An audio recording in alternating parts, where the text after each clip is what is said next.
Así que vamos a dar paso ya, ¿no?, a esta sesión que tenemos en esta sala principal, que va a estar, como decíamos, que está patrocinada por Validated. Voy a dar paso, si está por aquí, a Xavier San Climent, que es CEO de Pickaway, y va a ser la persona que va a moderar esta mesa redonda tan interesante sobre el presente y futuro de la identidad digital y la firma electrónica en las administraciones públicas. Adelante, Javier. Buenos días. Hola, buenos días. Buenos días a todos. Muchas gracias, Encarna, por el landing a esta nueva mesa que vamos a iniciar ahora mismo. A ver, la verdad es que más que una mesa redonda, yo lo que voy a hacer es llamarla más mesa de conocimiento, ¿eh? Porque estamos hablando vamos a hablar de un tema que llevamos mucho tiempo con él y que ahora mismo creo que estamos en un momento pues, muy interesante de cambio de paradigma, ¿eh? Y tenemos a tres ponentes que nos van a explicar pues, no solo de dónde venimos y dónde estamos, sino hacia dónde vamos. Y además son actores importantes dentro del ecosistema en cuanto hacia dónde estamos yendo, a la arquitectura de lo que se está montando hombre, con experiencias muy interesantes que yo creo que nos van a dibujar un futuro pues, de lo más halagüeño, ¿vale? Como decía, no es un tema nuevo, muchos llevamos en eso ya más de 15, 20 años, pero sí que es verdad que estamos, como decía, en un momento crucial, ¿no? De hecho, ya hay mucha gente que está hablando de que lo que es la gestión de la identidad digital va a ser la próxima revolución, ¿vale? Para mí, esa frase se puede tener sentido básicamente por dos motivos. Por uno, el más relevante pueden ser las tecnologías, ¿no? Y es que a medida que están creciendo las tecnologías digitales, sí que es verdad que cada vez generamos más una cantidad de información de los usuarios de una manera exponencial, ¿no? Y por tanto, toda esa información pues, pues se tiene que gestionar, ¿no? Y esas tecnologías, como os sonarán a todos, blockchain, la inteligencia artificial, las tecnologías del ET, incluso la biometría, pues son capaces de contribuir a que esos servicios de identidad digital sean cada vez más seguros, ¿no? Y la tecnología ha avanzado de una manera tan rápida que, pues que nos permite pues, avanzar de una manera muy rápida, ¿no? Y luego, evidentemente, el segundo punto para mí también es crucial y es el hecho de que el ciudadano se está situando como un actor activo dentro de lo que es este nuevo paradigma, ¿no? Y sí que pienso que solo cuando este usuario, cuando este ciudadano sepa cómo se recopila toda esa información, cómo se mide y a dónde va, pues será un momento en el que empezaremos a controlar esa identidad digital y a tomar medidas para protegerla, ¿no? Por tanto, fijaros, ya estoy introduciendo un concepto interesante como es la privacidad, que para mí es clave, ¿eh? Es un tema importantísimo, ¿no? Y es fundamental tanto para empresas como para ciudadanos, ¿no? Si no percibimos que esos datos están protegidos, pues hombre, yo creo que será muy complicado que podamos hacer transacciones con esa identidad digital, ¿no? Luego aparece otro concepto como es la interoperabilidad, ¿no? Es importantísimo que las soluciones de identidad sean válidas para diferentes contextos, diferentes mercados, diferentes servicios y evidentemente también diferentes tecnologías. Por tanto, importantísimo que esa interoperabilidad sea real, ¿no? Luego aparece otro concepto interesante que yo creo que ahí Nacho nos va a poder dar luz, que es todo el tema regulatorio. Yo creo que ya el tema de la regulación con el reglamento AIDAS que salió en su momento, pues ya empieza a buscar establecer un marco legal que de alguna manera fuera único para el reconocimiento de las firmas electrónicas y las identidades, pero ahora el nuevo borrador yo creo que hace un paso mucho más importante y que bueno, Nacho nos va a decir dónde nos ponemos, ¿no? En qué punto nos ponemos, ¿no? Y luego finalmente aparece para mí otro concepto que es el tema de la seguridad. Podríamos decir ciberseguridad, ¿no? Pero bueno, seguridad, solo con seguridad tendríamos bastante, ¿no? Ya que a nivel de regulación, pues bueno, creo que es uno de los desafíos importantes, ¿no? Y a todo esto, pues Y el último mensaje que lanzo es, bueno, sector público, cómo se sitúa el sector público, qué está haciendo el sector privado y en qué punto nos encontramos, ¿no? Por tanto, después de la chapa que os he dado, yo creo que lo que tenemos que hacer es darle paso a Santi Casas, que es el CEO de Validate ID, y que nos explique de dónde venimos y hacia dónde vamos también en nivel de firmas electrónica y de identidad, ¿vale? Santi, todo tuyo.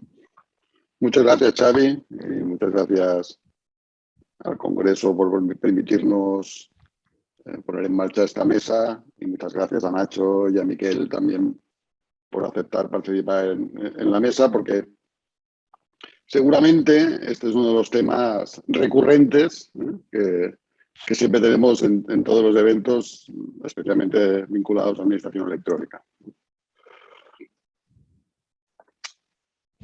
Yo siempre digo que el día que no utilicemos esta slide en una charla de identidad digital, quiere decir que seguramente lo habremos superado ya. Este es el famoso chiste de Peter Schneider del año 93, muy pronto hará 30 años, ¿no? Donde cuando se empezaba a desarrollar Internet, pues todo el mundo vio claro que uno de los problemas que tenía Internet era que no teníamos una capa de identidad y que, por tanto, como no teníamos una capa de identidad en Internet, no podíamos saber a ciencia cierta con quién nos estábamos relacionando.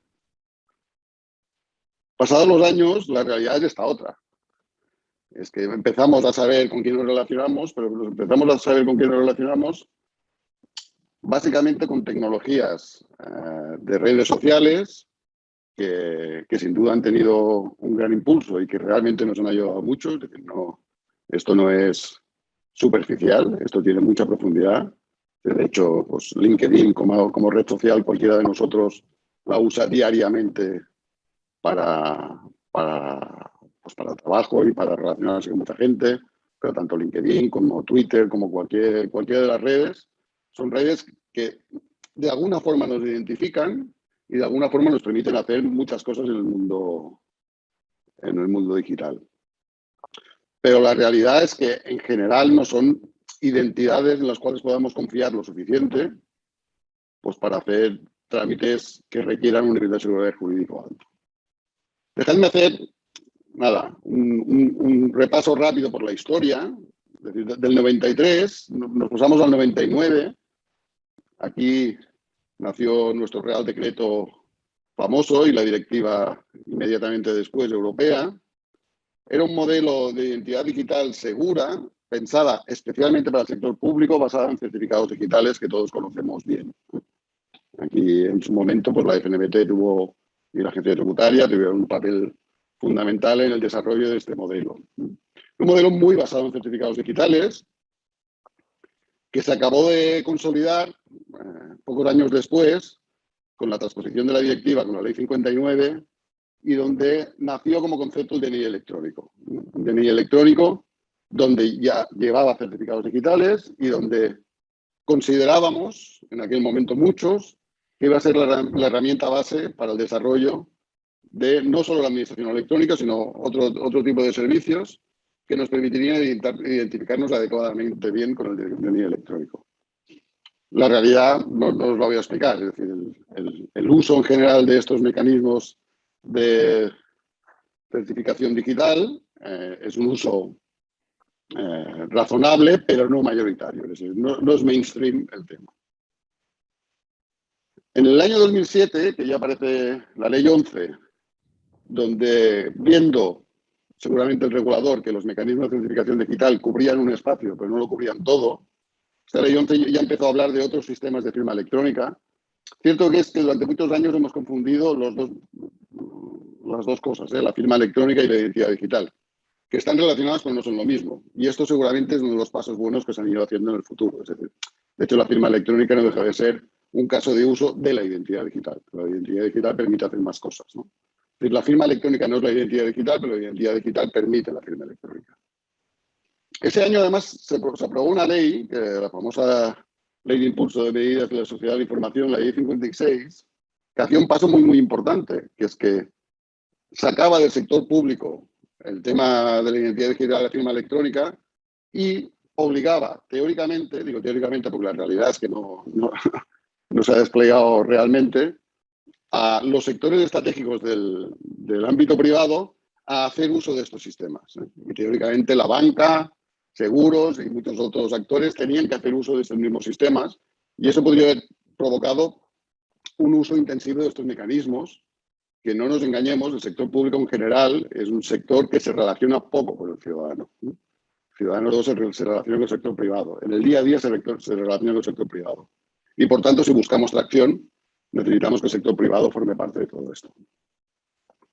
Es en esa época donde empiezan a salir las redes sociales, donde empezamos a tener nombre en Internet, y ese nombre de Internet lo tenemos vinculado a redes sociales, y donde empiezan a aparecer iniciativas que intentan buscar ese layer, esa capa de identidad que Internet no tiene, como por ejemplo OpenID, que de hecho ha sobrevivido con el tiempo y hoy sigue teniendo, aunque de otra forma y habiendo cambiado, sigue siendo una pieza importante por esto.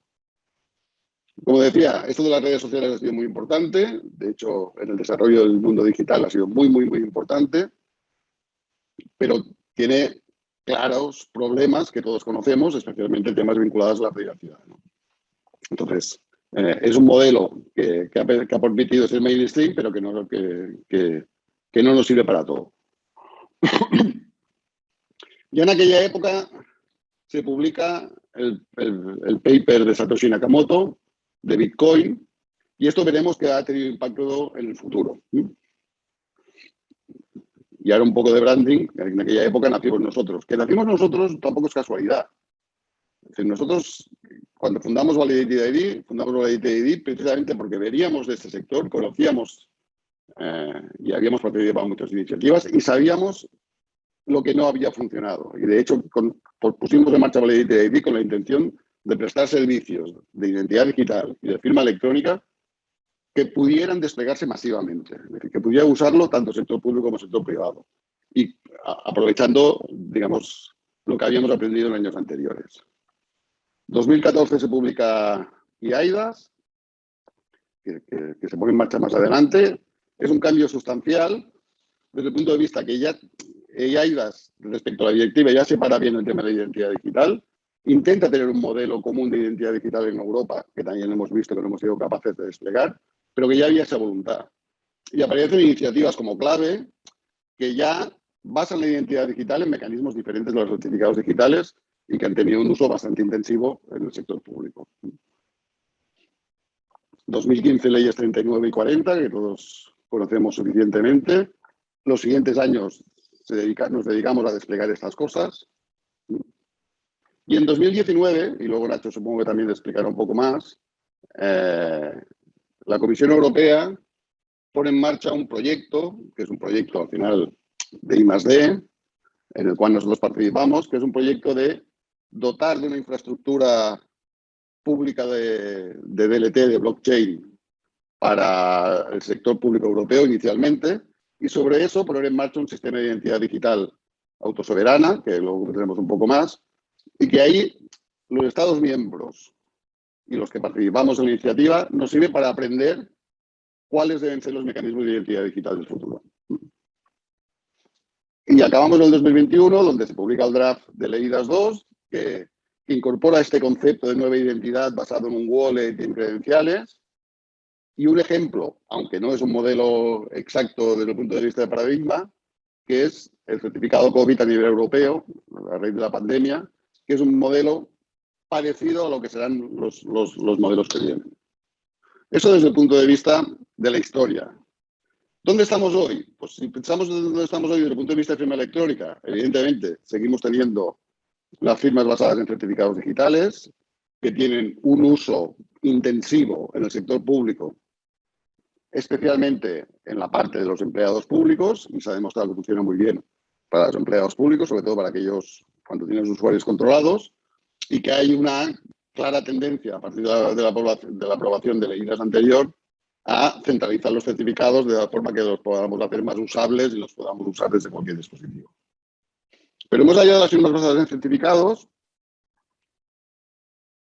han ido apareciendo las firmas basadas en evidencias. Digamos, las firmas basadas en certificados son válidas porque lo dice la norma, así haciéndolo muy resumido, ¿no? Las firmas basadas en evidencias, aunque no haya una norma específica que las determine, al final esto es generar pruebas, garantizar la cadena de custodia de las pruebas y en el caso que haya un conflicto, pues poder demostrar con esas pruebas que ha pasado algo, ¿no? Estas firmas basadas en evidencias, básicamente hay dos mecanismos que se han desplegado mucho. Uno es lo que es la firma biométrica para entornos presenciales. No debemos olvidar que los entornos presenciales siguen existiendo y seguirán existiendo. Tendrán el peso que tengan, pero seguirán existiendo. La gente seguirá yendo a las oficinas de atención ciudadana o los sistemas de inspección seguirán siendo presenciales y, por tanto, la firma biométrica, que es una firma que tiene muy poca fricción, que al final es coger un lápiz y firmar sobre una tablet, como haces en un papel, pues un mecanismo que tiene mucho sentido en muchos escenarios y que se sigue desplegando y que en nuestro caso pues tenemos centenares de entidades del sector público que hacen uso de ella. Y luego, los mecanismos de firma remota, estos son los mecanismos de firma también basada en evidencias, pero que ya no hay una biometría fuerte y que lo que se hace es capturar evidencias de lo que ha pasado, pues que tienes control sobre un correo electrónico, control sobre un número de móvil o validas tu identidad mediante algún mecanismo, lo que nuestro servicio está integrado, por ejemplo, con los nórdicos del Bank ID, o también utilizamos autofirmas cuando es necesario. Es decir, crean mecanismos diferentes que nos permiten verificar la identidad y que permiten, en principio, a una persona que no tenga capacidad de hacer uso del certificado digital también firmar electrónicamente. Entonces, esto es la base de lo que tenemos hoy. Es manifiestamente mejorable muchas de las cosas que hay. Y eso manifiestamente mejorable, muchas de las cosas que hay, tiene su punto con la aparición de los nuevos modelos de identidad basados en cartera.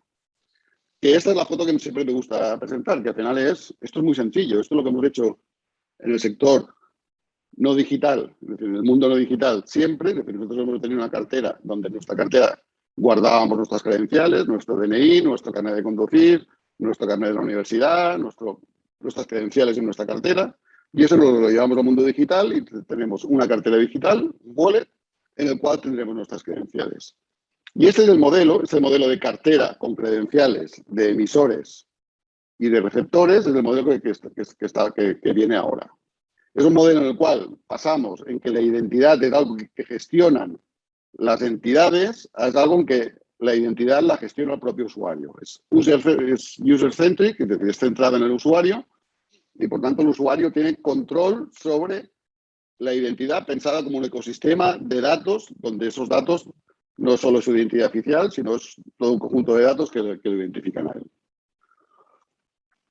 Desde el punto de vista de arquitectura, es algo tan sencillo como esto. Al final es un wallet que tiene el usuario, donde hay emisores que le emiten credenciales y verificadores que verifiquen esas credenciales y que las consumen, ¿no? Y que por debajo tiene una red, que será una DLT, será un blockchain, será lo que sea, ¿no? Todavía hay cosas que están pendientes de definir. Pero al final es una red que permite la neutralidad y que por tanto permite el control por parte del usuario de sus datos.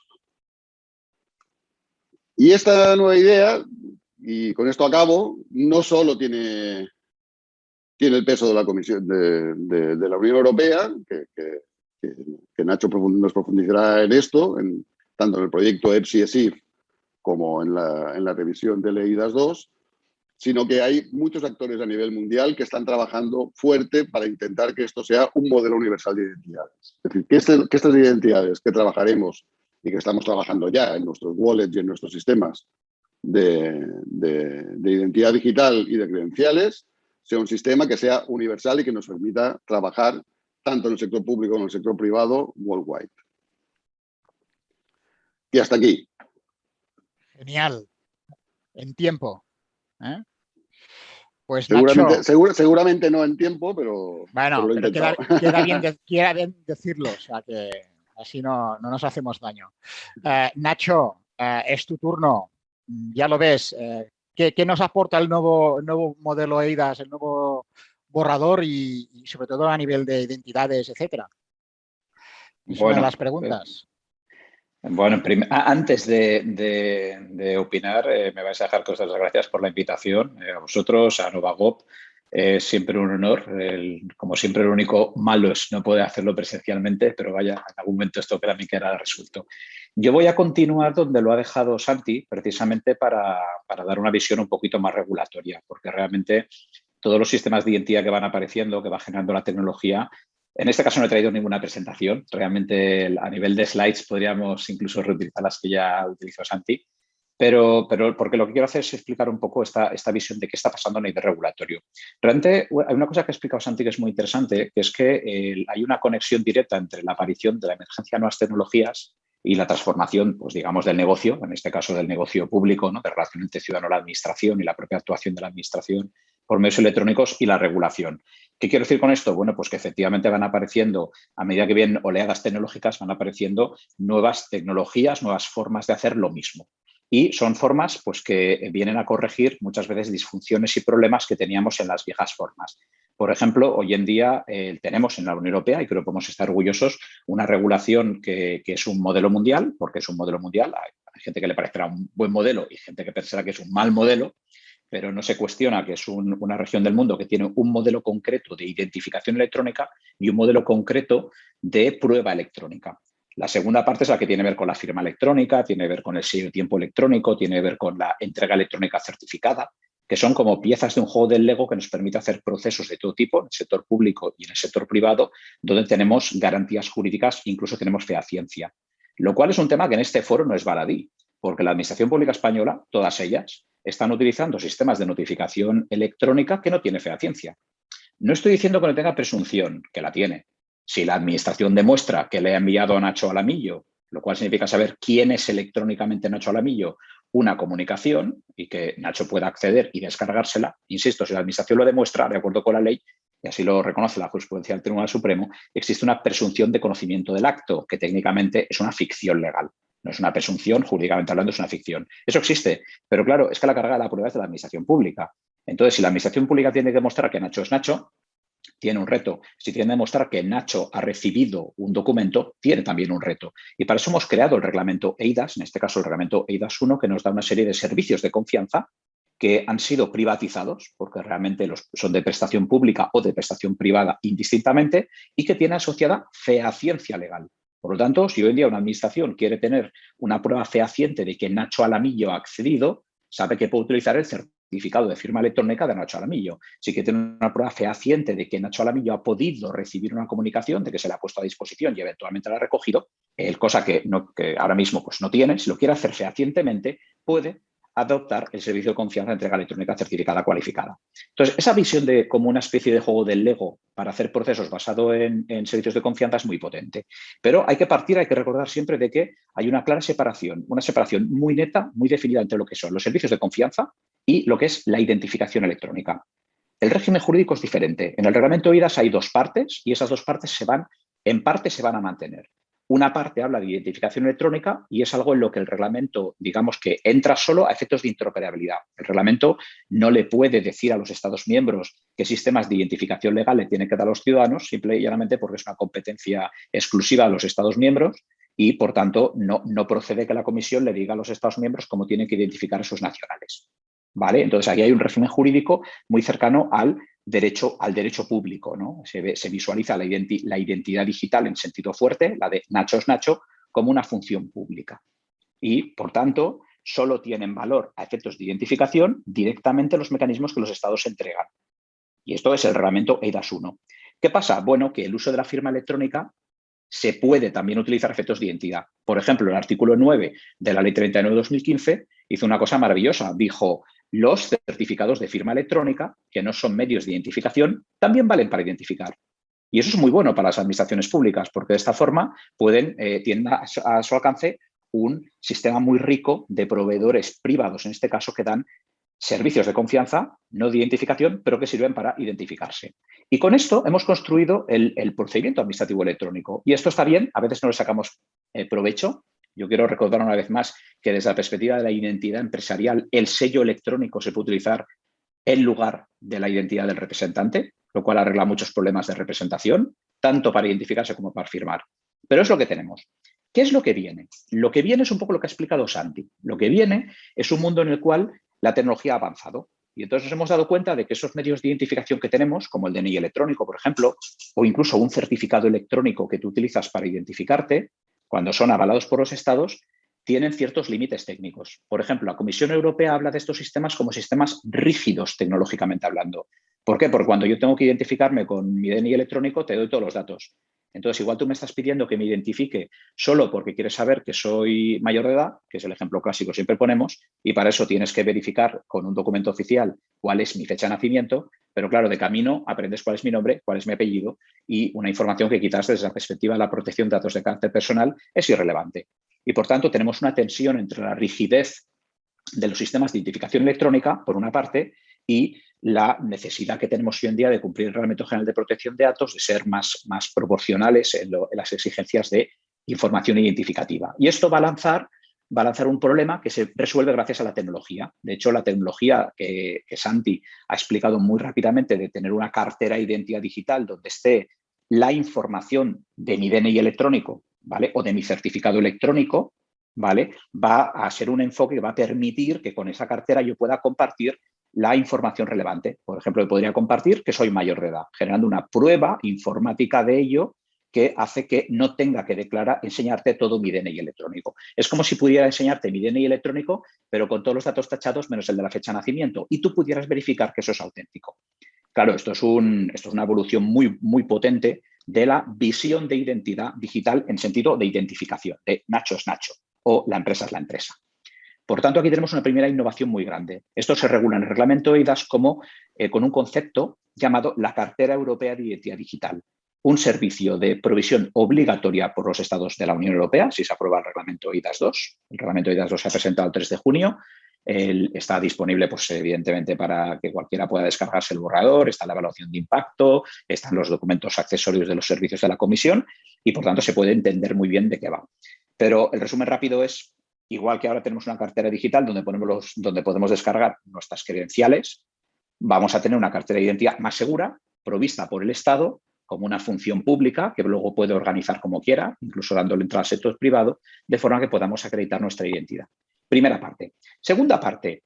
La segunda parte me gusta más, porque la primera, hombre, mola, pero la primera, bien, está bien. Los estados, si todo va bien, nos darán una identidad. E insisto, puede que un estado decida que esto lo hacen las comunidades autónomas, porque en ningún sitio en el reglamento eIDAS se le dice al estado que lo haga al nivel central de administración. Esto cada estado lo va a montar como quiera. Y va a haber modelos muy diferentes, modelos altamente centralizados a nivel de provisión del wallet, modelos altamente descentralizados donde las empresas privadas lo harán por cuenta del Estado. Por tanto, aquí hay un tema de política pública a discutir muy interesante. Dicho esto, ¿qué pasa con lo demás? Lo demás es lo que digo que me gusta más, porque la otra visión, la visión complementaria de identidad, que es una visión que se aleja de la identificación, es la que dice que necesitaríamos poder recibir en nuestra cartera todos los documentos con atributos vinculados a nuestra identidad que necesitamos para relacionarnos con terceros. Y claro, esto, cuando uno lo mira, él empieza y mira el reglamento eIDAS, ve lo siguiente, ve que habrá un mercado de prestadores de servicios de confianza que tendrán acceso a las bases de datos públicas y algunas privadas, como los registros administrativos de ciertos datos, los registros jurídicos de ciertos datos, de forma que a través de este prestador el ciudadano podrá obtener una versión certificada del documento, de la información que consta en este registro, para guardarla en su cartera y poder entregarla en sustitución del papel. Ejemplo práctico, Nacho Alamillo, que él tiene una empresa, va a poder obtener del registro mercantil su condición de administrador único. Esa condición va a ser certificada por un prestador de servicios de confianza cumpliendo el reglamento y se la va a entregar a Nacho Alamillo. Y Nacho Alamillo, cuando entregue, se identifique como Nacho Alamillo y entregue, comparta esta credencial de administrador único con una administración pública, va a ver cómo esa credencial recibe el mismo efecto jurídico que si hubiera entregado la certificación expedida por el propio registro. Y esto a escala de la Unión.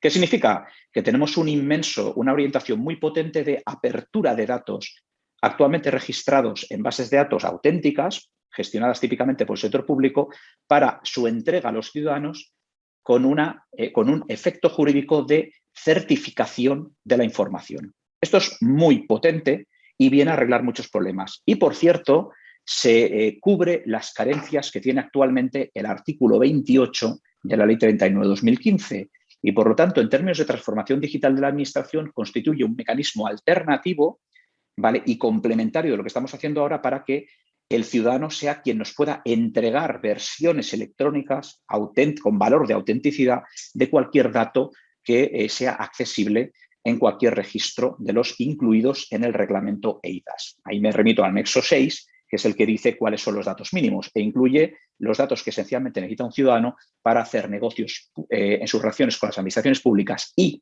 con las empresas privadas de sectores estratégicos en toda la Unión. Por lo tanto, aparte de que haya un enfoque técnico apropiado, lo que viene es un enfoque regulatorio que va a habilitar posibilidades que hasta ahora no conocíamos y que nos van a permitir autenticarnos y compartir información de identidad en sentido amplio con el mismo valor jurídico, la misma eficacia y, en su caso, la presunción que tendría si se hubiera consultado la información en el registro. Y esto viene a arreglar muchos problemas. Yo lo voy a dejar aquí para cumplir con el compromiso del tiempo y creo que luego podremos debatir sobre ello. Muchas gracias. Muchas gracias, Nacho, y sobre todo por clavarla, porque has hecho como Santi igual, la has clavado en el tiempo. Oye, pues ahora toca el turno de Miquel Estapé, que yo creo que nos puede aterrizar en casos prácticos y cómo desde la administración pública estamos abordando estos modelos de uso, aplicando todo eso que nos han contado tanto Nacho como Santi, ¿no? Por tanto, Miquel, up to you, es tu turno. Pues Xavier, muchas gracias y muchas gracias a Novagov por la invitación a participar en este evento y especialmente a Validated ID por hacerme confianza.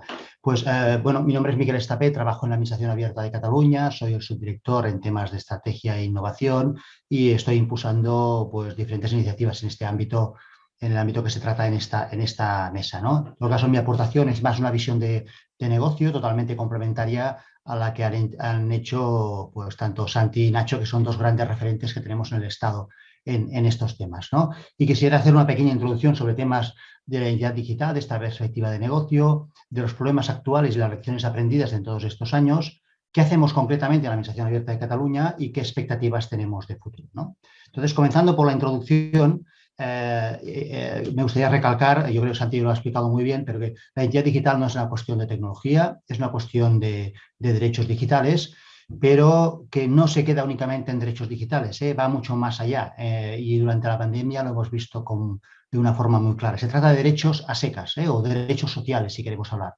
Hemos visto durante los últimos meses que la gran mayoría de servicios públicos solo se podía acceder por canal electrónico y el disponer de una identidad digital era la clave de poder tener acceso a ese servicio o no, ¿no? Por lo tanto, este es un tema fundamental y crucial como país y como administración. El segundo tema que quería recalcar es que este es un tema fundamental tanto para el sector público como privado. Por lo tanto, aquí hay unas enormes oportunidades de colaboración, tenemos desafíos compartidos y esta yo creo que es una de las claves de la solución de futuro que tenemos que dibujar entre todos. Aquí estamos hablando en esta mesa de presente y futuro de la identidad digital. Pues el sector privado juega es un actor fundamental y la administración en general lo hemos despreciado durante los últimos 20 años, ¿no? Y tenemos que hacer una profunda reflexión al respecto. Recordar algunos datos básicos. Un ciudadano tiene de media más de 70 cuentas o credenciales en diferentes webs, portales, etc. Esto es muy costoso y tremendamente inseguro. Además, la gran mayoría se basan en sistemas de usuario y contraseña que ya están obsoletos y que ha demostrado pues, enormes riesgos de seguridad. Tenemos actualmente una enorme cantidad de ciberataques que está creciendo exponencialmente, por lo tanto ahí los riesgos se están incrementando, por lo tanto estos sistemas basados en usuario y contraseña tienen que desaparecer. Esta semana mismo Microsoft ha anunciado que todos sus servicios, aplicaciones serán passwordless, es decir, serán sin el uso de password, utilizarán sistemas alternativos para identificarse. Y también recordar a nivel de datos que cuando un ciudadano se relaciona con la administración muy poco, de media hace 3 trámites con todas las administraciones al año. Y esto incluye los trámites presenciales y los electrónicos, ¿no? Por lo tanto, aquí hay una cuestión y es que Si damos un sistema sofisticado de identificación al ciudadano pues, y lo utiliza muy poco, lo más probable es que tenga problemas, ¿no? Y si le damos, por ejemplo, un usuario y contraseña, no recordará esa contraseña cuando sea el momento, ¿no? Aquí, en contrapartida, tenemos que en el sector privado los ciudadanos pues, están haciendo pues alrededor de decenas de operaciones al día con sus redes sociales, la banca y el comercio electrónico. Y esas identidades digitales, aunque sean más débiles en teoría, al final acaban siendo más autorizadas o son más confiables por parte del ciudadano, ¿no? Ahí es donde puede haber oportunidades de colaboración.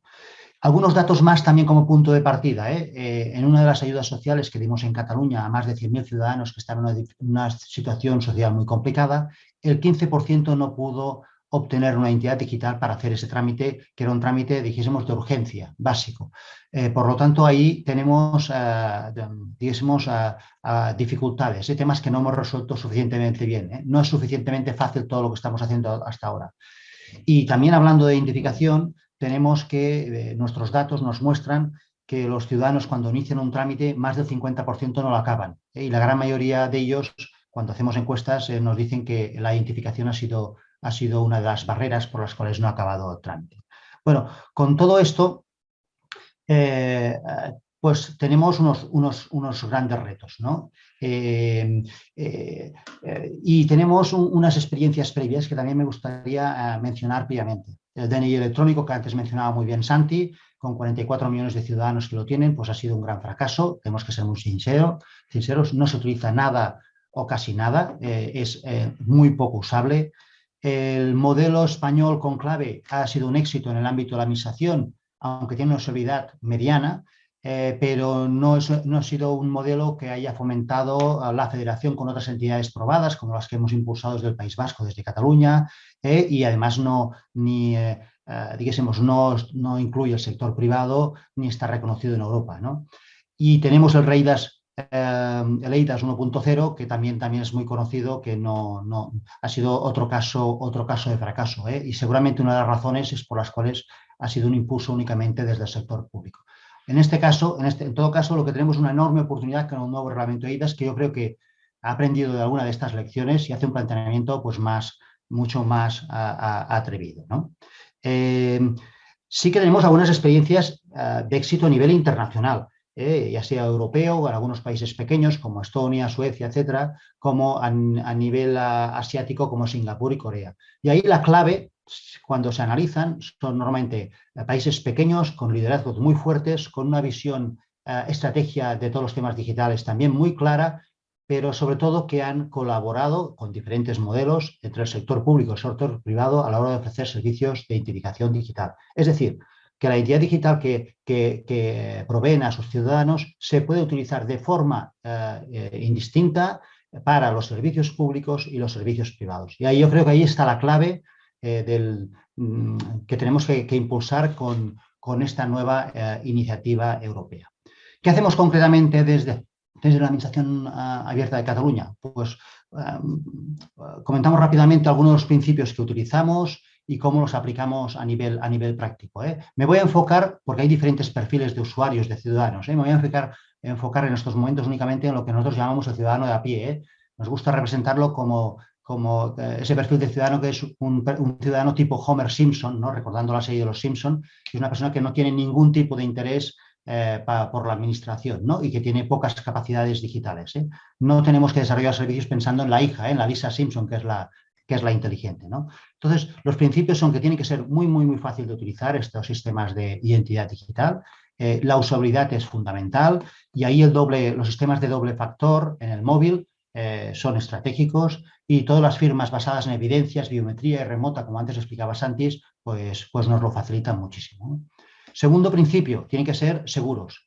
Lo que pasa es que la seguridad lo tenemos que coger con ciertos matices, porque si queremos que sean extremadamente seguros no son usables. Por tanto, tenemos que aplicar la seguridad proporcional al riesgo de cada uno de los trámites. Y ahí tenemos el gran ejemplo de la Agencia Tributaria Estatal con todo el tema de la confirmación del borrador, que asume unos ciertos riesgos no menores, pero a cambio pues hay 20 millones de personas que al año hacen la declaración de renta de forma muy, muy fácil, ¿no? Tiene otro principio para nosotros fundamental es que esta identidad digital tiene que ser inclusiva para todos, ¿no? Y ahí el digital onboarding, el registro inicial es fundamental.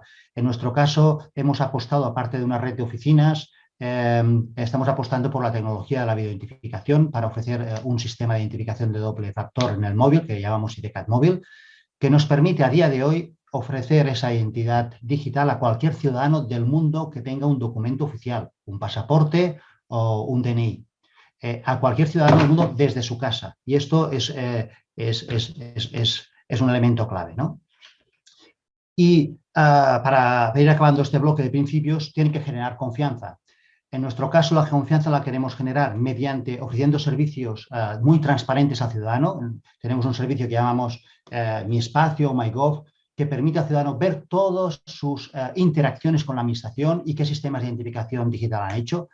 Muy parecido a lo que hace, por ejemplo, Google, que si queréis poder ver todas las transacciones que ha hecho y con qué sistema de identificación digital. Esa transparencia es fundamental para generar confianza. Y el segundo gran elemento de confianza es impulsar estas tecnologías de identidad digital autogestionada que hemos estado comentando, que facilitan el principio de minimización de datos personales y facilitan ese apoderamiento al ciudadano con el control de sus datos. Y ahí estamos trabajando de forma muy estrecha con Validated ID en dos proyectos, en el proyecto europeo Gavius, que impulsa el Ayuntamiento de Gavà y Mataró, y en el proyecto EPSI. Con todos estos principios, más uno último que también consideramos que es la clave y que ha ido repitiendo, es el tema que tenemos que desarrollar una identidad digital, queremos desarrollar una identidad digital que tenga un marco que no sea ni el autonómico ni el estatal, que tiene que ser como mínimo el europeo e idealmente tenía que ser internacional. Y aquí es donde EIDAS como mínimo nos ofrece la oportunidad de impulsar esta identidad digital europea con unos principios, digásemos, de colaboración, de promoción de la innovación y de interoperabilidad que yo creo que nos van a facilitar mucho el camino. Pues ahí estamos intentando impulsar estos principios en nuestros servicios y con estos dos proyectos en el ámbito europeo, el proyecto Gavios y el proyecto EPSI, que están enfocados en esta línea. Y ahí tenemos muchísimas expectativas, aunque también queremos ser prudentes. Estamos en el ámbito aún de la innovación y esto pues, necesita un recorrido para desarrollarse, madurar y desplegar a todas las administraciones. Muchas gracias, Miquel, por tu exposición y, bueno, un poco quedamos que una vez hubiéramos hecho la participación de todos, pues abrir un poco el debate a la gente. Sí que es verdad que he recibido ya un par de preguntitas, pero mientras las recojo y os las lanzo, yo sí que hay un tema que me gustaría ver si me lo podéis aclarar, más que nada desde mi ignorancia, ¿no? Y es el tema, lo habéis introducido, el tema de los famosos wallets, ¿no? A día de hoy la mayoría usamos, ¿no? Ya sea el de Google, ya sea el de Apple. ¿Hay relación de estos wallets con el modelo que ha definido EIDAS? Y luego otra pregunta, si alguno me la puede contestar, y así también lo vamos aterrizando, ¿no? ¿Pueden servir esos wallets para firmar? Vosotros mismos, ¿quién quiere dar un poco de respuesta a esto?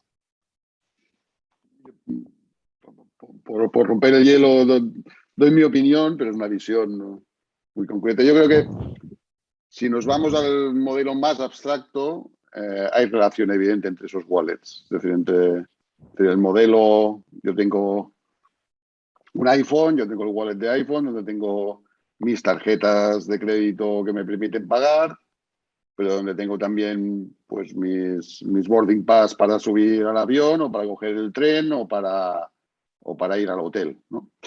Es decir, ya es el concepto de esto que tengo una cartera donde tengo credenciales que meto dentro. De hecho, Apple anunció hace unas semanas que en ese wallet, pues en un estándar ISO que se ha definido para el tema de los carnets de conducir, pues el carnet de conducir en Estados Unidos ya se podrá poner también dentro del wallet de identidad de Apple. El wallet de Apple, que tampoco es exactamente un wallet de identidad. Mi visión a largo plazo es que seguramente estas cosas confluirán. Es decir, no tendrá sentido que tengamos wallets diferentes en los mismos dispositivos para hacer cosas diferentes. Esa es mi visión. Pero hoy todavía estamos lejos de eso. Cierto es que las grandes tecnológicas pues, van a querer jugar un papel en todo esto, ¿eh? Y por tanto se moverán y harán lobby, que de hecho lo están haciendo ahora. Es decir, ahora en el W3C está pendiente de aprobar una de las piezas de todo este puzzle que tiene que ver con el modelo de identidades descentralizadas y están presionando para que no se apruebe, porque digamos, le rompe su modelo de negocio, ¿no? Y luego a la pregunta de si firmarás con el wallet, seguro, ¿no? Porque al final, ¿qué será más fácil? Que allí donde te identificas más bien, pues en ese punto donde te identificas bien, pues puedas prestar el consentimiento sobre alguna cosa. Tendrá sentido, ¿no?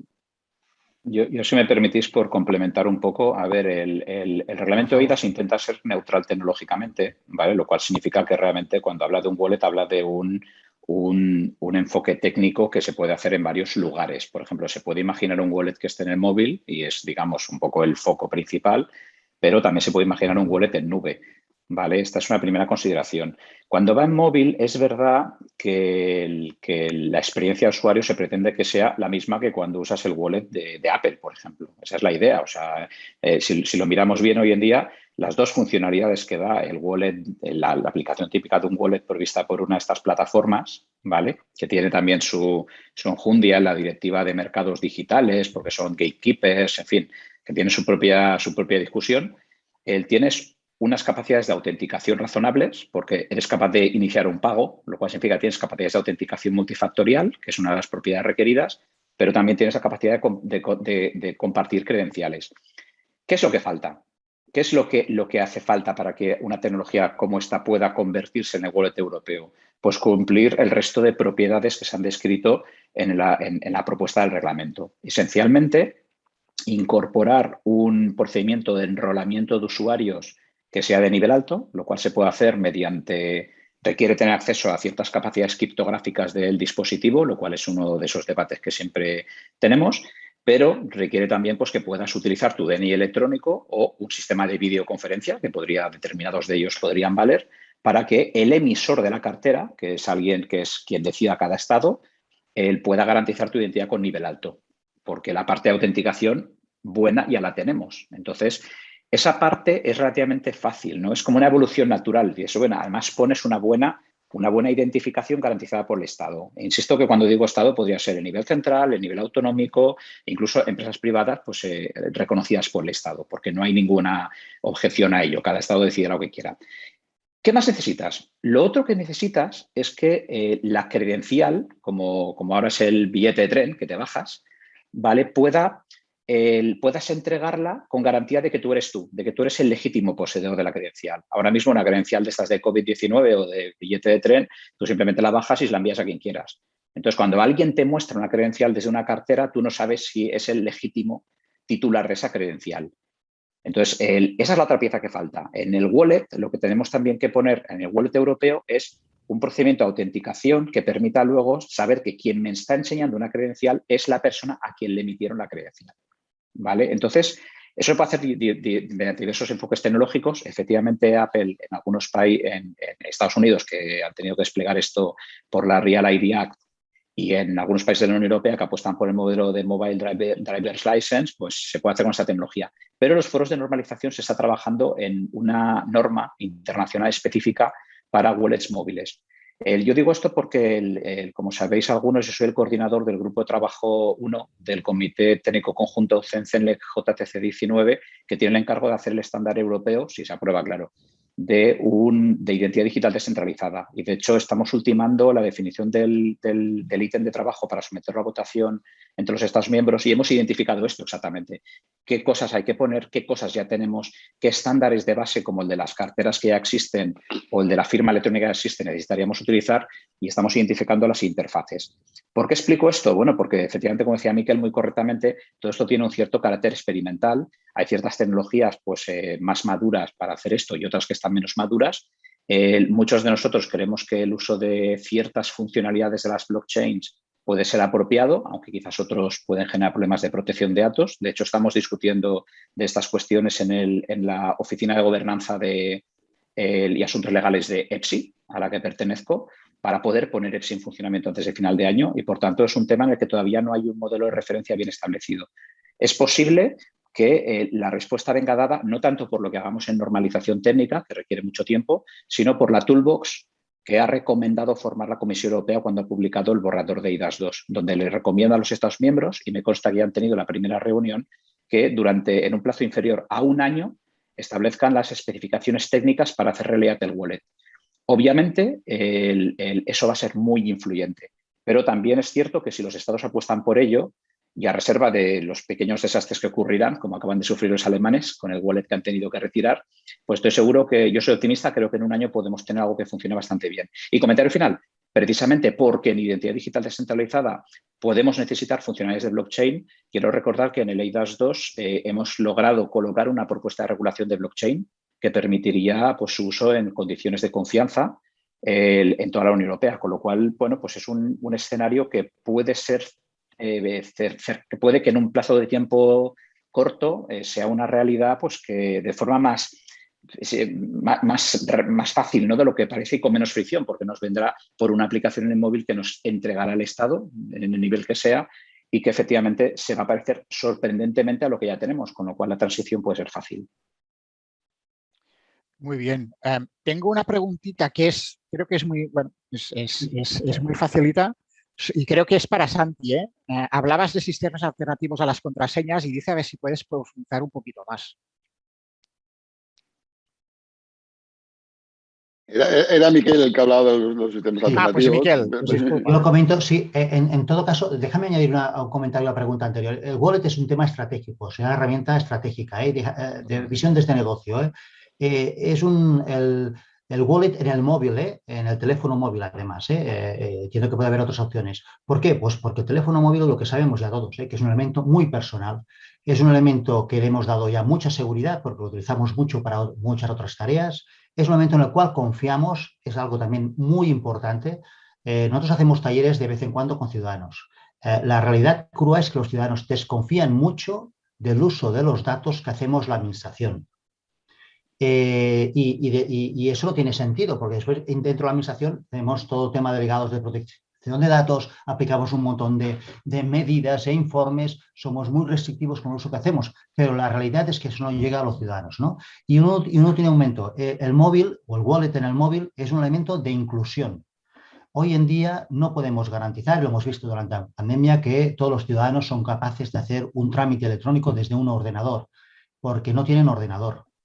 Pero sí que podemos garantizar que incluso las personas con más dificultades sociales o incluso una buena parte de la gente mayor es capaz de hacer gestiones fáciles desde su teléfono móvil, ¿no? En todo caso, este es un elemento clave. Respecto al tema de las contraseñas, simplemente explicaba el tema, el anuncio ha hecho Microsoft, me parece que es ayer o antes de ayer, y básicamente pues parece ser que Microsoft apuesta por sistemas biométricos y por sistemas de doble factor con códigos de un solo uso al teléfono móvil. Es lo mismo que estamos haciendo con el clave PIN o en Cataluña el IDCAT móvil o en el País Vasco, con estos sistemas de doble factor. Están muy probados y dan un nivel de garantía muy razonable para los trámites que estamos haciendo. Y combinamos este tema en algunos casos con temas de biometría, en este caso para hacer el registro de las personas para obtener esa identidad digital de forma remota, sin desplazamiento. Vinculado a lo que comentaba Miquel de Microsoft, de hecho Microsoft ha sido uno de los actores que más ha impulsado en los últimos años el tema de las identidades descentralizadas que estamos comentando aquí. Y de hecho, Microsoft para estos mecanismos de autenticación tiene una cosa que se llama el Microsoft Authenticator, que es un sistema de doble factor. Y curiosamente, sus pruebas de concepto vinculadas a identidad digital descentralizada lo que hacen es utilizar este propio Microsoft Authenticator como su wallet donde meten las credenciales.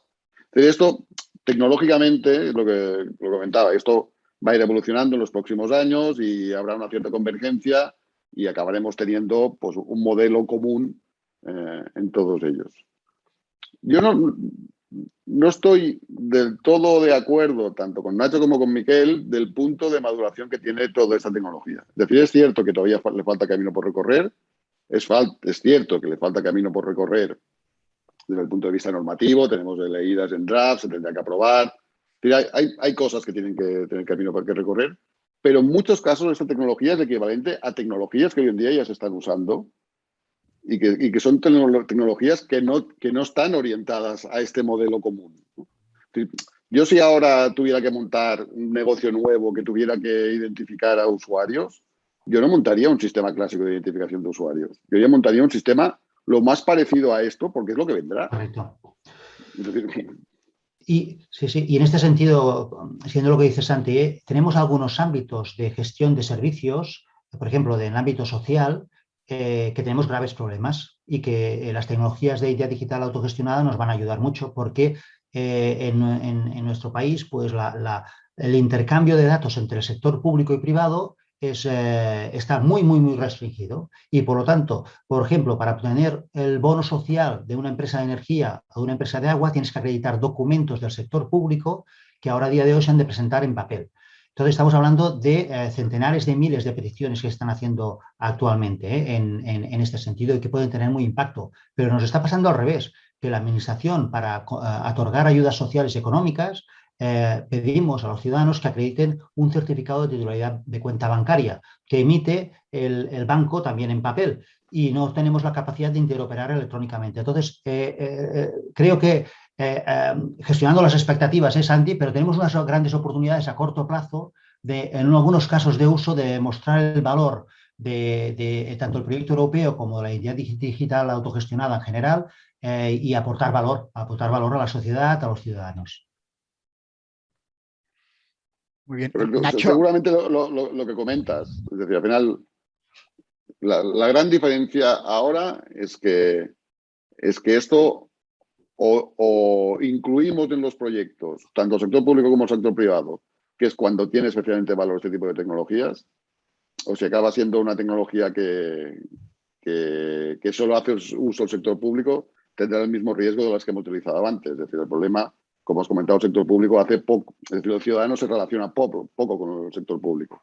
Por tanto, es importante que esté el sector público y el privado y que, sobre todo, a través del wallet permita al ciudadano intercambiar información entre entidades del sector público y del sector privado. Muy bien. Nacho, una Sí. cuestión. ¿Por qué es necesaria la intervención de un prestador de servicios de confianza para certificar los datos de los registros administrativos? Esa es muy buena pregunta. Pues es muy buena pregunta, pero mira, es una pregunta que nos tendríamos que haber hecho ya cuando se reguló la intervención de un prestador para la firma electrónica, o se reguló la intervención de un prestador para garantizar la fecha y hora, o se reguló la intervención de un prestador para garantizar la fehaciencia de las comunicaciones electrónicas, ¿no? Porque parece un poco antiintuitivo en este tipo de foros, además se entiende bien lo que voy a decir, que ya no acudamos al principio de autoridad para dar fehaciencia, sino a un principio de control técnico. ¿Por qué una comunicación hecha por un privado es fehaciente y la que hace hoy en día el Estado o la Generalitat no lo es? Bueno, pues porque el régimen jurídico ha cambiado. Realmente ponemos a un prestador porque es una entidad de la que nos fiamos porque cumple una serie de requerimientos bien definidos. Como los Estados de la Unión Europea no se fían mucho entre ellos, la Unión Europea ha aprendido una cosa muy interesante. Ha aprendido que es más fácil crear algo nuevo y superponerlo a lo que existe viejo, dándole el mismo efecto, que intentar armonizar todo lo viejo. De hecho, ese es el meollo de la cuestión. ¿Por qué la Comisión Europea crea un concepto, una regulación de firma electrónica o de sello electrónico, sello de tiempo, y le da efecto a eso en lugar de armonizar el derecho civil y el derecho administrativo de los Estados de la Unión? Bueno, primero porque no puede. Resulta que no tiene competencia para ello. No tiene título de intervención. No puede cambiar el derecho civil alemán, ni el español, ni ninguno. No puede. Pero luego, además, es que resulta que tendría que crear algo uniforme para todos. Y eso significaría que hay que hacer el mismo esfuerzo dos veces. Uno, para cambiarlo todo, y dos, para establecer las reglas. El enfoque es más pragmático. Establecemos unas reglas comunes que valen en toda la Unión Europea y decimos que el resultado, es decir, la firma electrónica cualificada, tiene el mismo efecto jurídico que la firma escrita. Bueno, pues la misma lógica, la misma mecánica es la que se ha llevado al mundo de los actos certificantes. Porque en el fondo lo que estamos diciendo es, este objeto nuevo que es la declaración electrónica de tributos cualificada tiene el mismo efecto jurídico que el papel al que sustituye. ¿Qué significa eso? Que al lado del régimen de publicidad jurídico formal, ¿no?, del registro mercantil, que continúa existiendo, aparece algo nuevo que tiene el mismo efecto y se superpone encima. Es como cuando tenían los romanos el derecho romano y el derecho de gentes, el jus gentium, que uno aplicaba solo a los romanos y otro aplicaba a todos. Pues aquí tenemos el derecho español que aplica a las transacciones hechas en España de acceso de publicidad registral, y ahora tendremos el derecho europeo, que dirá que además de esto, y sin perjuicio de los efectos que pudiera tener, que no está armonizado y va a ser difícil, y entramos en apostillas de la Haya y cosas extrañas de estas que son muy difíciles electrónicamente, además de esto aparece algo nuevo que va a cargo de un operador del mercado de quien nos fiamos porque es independiente y porque cumple los requerimientos y porque está supervisado.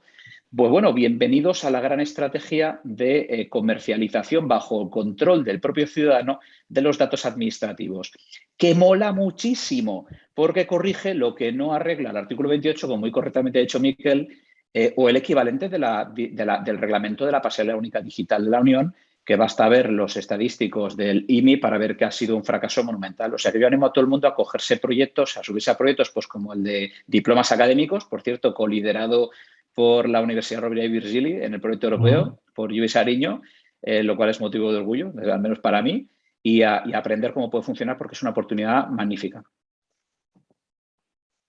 Muy bien. Aprovechando lo que acaba de comentar Nacho, yo creo que vale la pena también comentar las diferentes iniciativas que hay en el ámbito europeo relacionado con esto, ¿no? Más allá del proyecto EPSI que se ha comentado aquí, donde estamos participando tanto directamente como con los early adopters con el consorcio AOC, y por tanto todos los proyectos de early adopters relacionados con EPSI, donde están también el tema de diplomas y tal.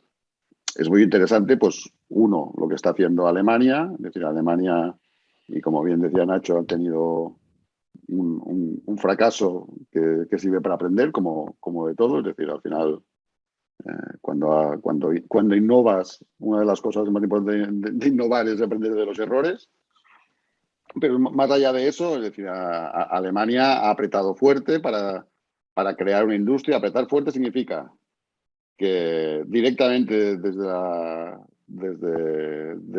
Merkel hay órdenes directas para tirar esto hacia adelante, y de hecho lo primero que hay es que el propio gobierno alemán ha puesto 35 millones de euros para ayudar a desarrollar una industria que haga todo esto, y eso hace que estén haciendo pilotos muy interesantes y que aprendan de los errores. Pero no son. Y luego también se ha hecho el Memory of Understanding entre Alemania y España, también vinculado a este tema, donde también ahora parece que entrará Finlandia y también está entrando Holanda, donde en Holanda también hay bastantes iniciativas vinculadas a modelos de identidad digital descentralizada. O sea que en Europa están pasando muchas cosas y están pasando en los últimos 2 años y a una velocidad muy, muy alta. Pero más allá de eso, y yo que en el fondo soy el más sector privado de aquí, todo que ya todos somos un poco sector privado, pero digamos que el único que no tiene en su currículum haber estado en el sector público de los que estamos aquí, pues mi visión es que esto es muy importante, que Europa lidere, pero es mucho más importante que esto sea un modelo que vaya más allá de Europa, que sea un modelo universal, y esto está pasando. Es decir, más allá de Europa hay muchas iniciativas, y solo por poner una vinculada al COVID y vinculada a estas cosas, pues IATA, la Asociación Internacional de Líneas Aéreas, pues ha puesto en marcha un modelo de identidad descentralizada vinculada también a credenciales COVID para hacer un piloto con decenas de líneas aéreas, con miles de laboratorios que están emitiendo credenciales COVID sobre un modelo de identidad descentralizada y que se está trabajando worldwide. O sea, que la atracción va mucho más allá de un cambio normativo, que es muy importante, sino que hay un cambio normativo importante, hay un cambio en la industria muy importante en este sector. Muy interesante. Ya lo has ido introduciendo, pero la salud de la colaboración público-privada, aquí, ¿cómo la veis? ¿Cómo está? Hombre, no ríais. Se lo dejo a Miquel,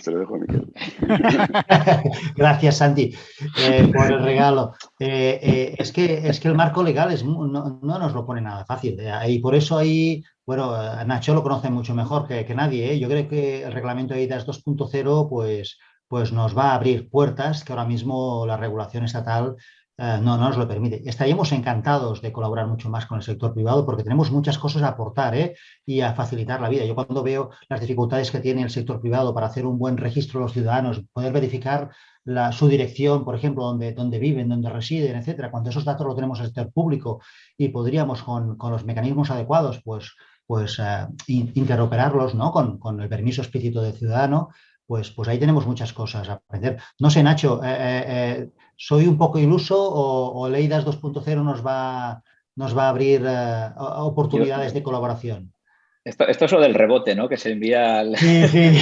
la carta del rebote y tal. No, pues muy rápidamente. A ver, en principio, yo antes lo he avanzado, pero es importante recordarlo. El reglamento de eIDAS 2 es verdad que lanza un mandato a los estados para la parte de infraestructura más importante, que es el wallet. El wallet es un mandato dirigido a los estados para que lo den, pero no es obligatorio que lo den ante el estado. Entonces, claro, hay estados, por ejemplo, como Italia, que han entendido muy bien que podía acudir a prestadores privados en régimen de competencia para cubrir esta necesidad. Por ejemplo, en España tenemos Clave y en Cataluña tenemos el equivalente, tenemos Valid con diversos mecanismos y es fantástico.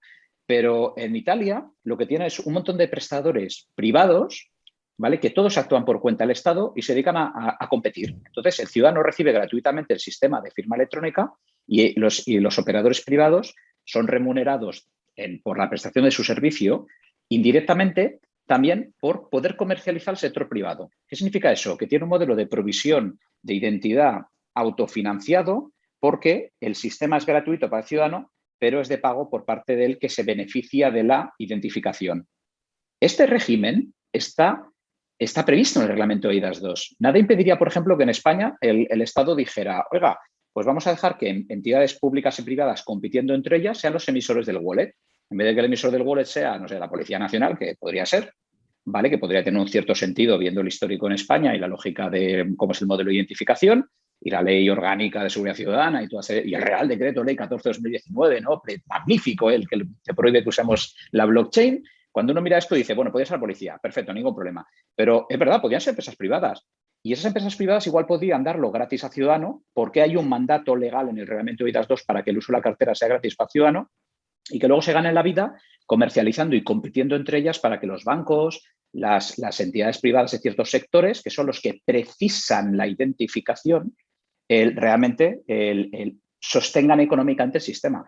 Operadores privados ejerciendo potestades administrativas en régimen de competencia. Magnífico. Vamos a hacer un seminario próximamente en la Universidad de Murcia sobre la posible consideración del wallet como servicio no económico de interés general, al cual estáis todos invitados. Pues Nacho, yo me mojo, yo apuesto por el modelo italiano, que lo conocemos muy bien y del cual hacemos un seguimiento con las condiciones que yo creo que es así, ¿no? Que estas identidades digitales son interoperables y que además se utilizan en el sector público y privado. El coste, es verdad que esa identidad digital no es barato. En Italia puede costar pues 15, 20, 30, 40 euros por la obtención, pero es que es lo que cuesta. Es decir, o lo cobramos por un sitio o lo pagamos por otro, pero sale siempre del mismo bolsillo. El coste del agregado de enrolamientos de usuarios en empresas privadas reutilizando la identificación digital es muy superior. En realidad, como coste global sería más barato. El ahorro que generamos con estos procesos es enorme, mucho más grande que estos 15 o 20 euros que estamos mencionando. Sí. Muy de acuerdo. Y no es normal que Miquel y yo estemos de acuerdo. Que conste, puedo darte. Correcto. Es broma. Bueno, pues nada, yo creo que ha sido una mesa, como decía, de compartición de conocimiento muy interesante y yo casi lo que daría final aquí al espacio y le daría la batuta a Encarna otra vez, que nos guíe para finalizar y que empiece, supongo, la otra, ¿no? Así es, muchas gracias, Javier. Nacho, Miquel, Santi, por acercarnos a esta realidad fundamental, ¿no? En la administración pública, como es los avances, ¿no? En esa definitiva digitalización del sector público que tanta falta hace, ¿no?